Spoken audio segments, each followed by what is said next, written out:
जब gulf countries Israel के ख़िलाफ़ थी तो यूएसए और इसराइल ने एक पॉलिसी बनाई जिसके ज़रिए वो इन कंट्रीज़ को कंट्रोल कर सकता है और फिर इन पर प्रेशर डाल सकता है कि वो इसराइल को तस्लीम करें।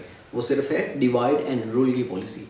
क्योंकि इसराइल बनने के बाद सब गल्फ कंट्रीज़ मुत्तहिद थी और यकजान थी और मिलकर उन्होंने मुत्तहिद होकर उन्होंने एग्रीमेंट किया था कि वो इसराइल के ख़िलाफ़ होंगी और आलाने जंग करती रहेंगी जब तक फ़लस्तीन का हिस्सा उन्हें वापस नहीं मिल जाता।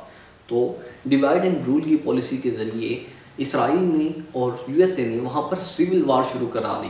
तुनिसिया, मोरक्को, इजिप्ट और लिबनान की मिसाल हमारे सामने है कि इनको मुकम्मल तौर पर तबाह करने की कोशिश की और यही वजह है कि बाज़ ममालिक को, बाज़ इलाकों को उन्होंने तबाह भी कर दिया। सीरिया की मिसाल, लिबनान की मिसाल हमारे सामने है कि जो इलाके मुकम्मल तौर पर तबाह हो चुके हुए हैं।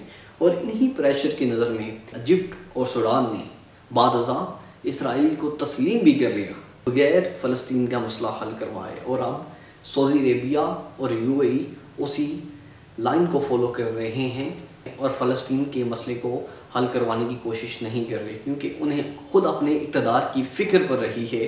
क्योंकि इसराइल इन ममालिक में भी सिविल वार करवा सकता है और इन इलाकों को भी एक फसादात की भीड़ में चरा सकता है। इसलिए इन्हें अपनी इकनॉमीज़ के साथ साथ, अपनी माशी सूरत हाल के साथ साथ अपनी इंटेलिजेंस को भी और अपनी टेक्नोलॉजी को भी बेहतर बनाना होगा, क्योंकि वो इसराइल और उन जैसे ममालिक के हमलों का सामना कर सकें, अपने ममालिक की तरक्की के साथ साथ बैरूनी हमलों का भी सामना करें और आज़ाद खारजा पॉलिसी के ज़रिए फ़लस्तीन के मसले को हल करवाएँ।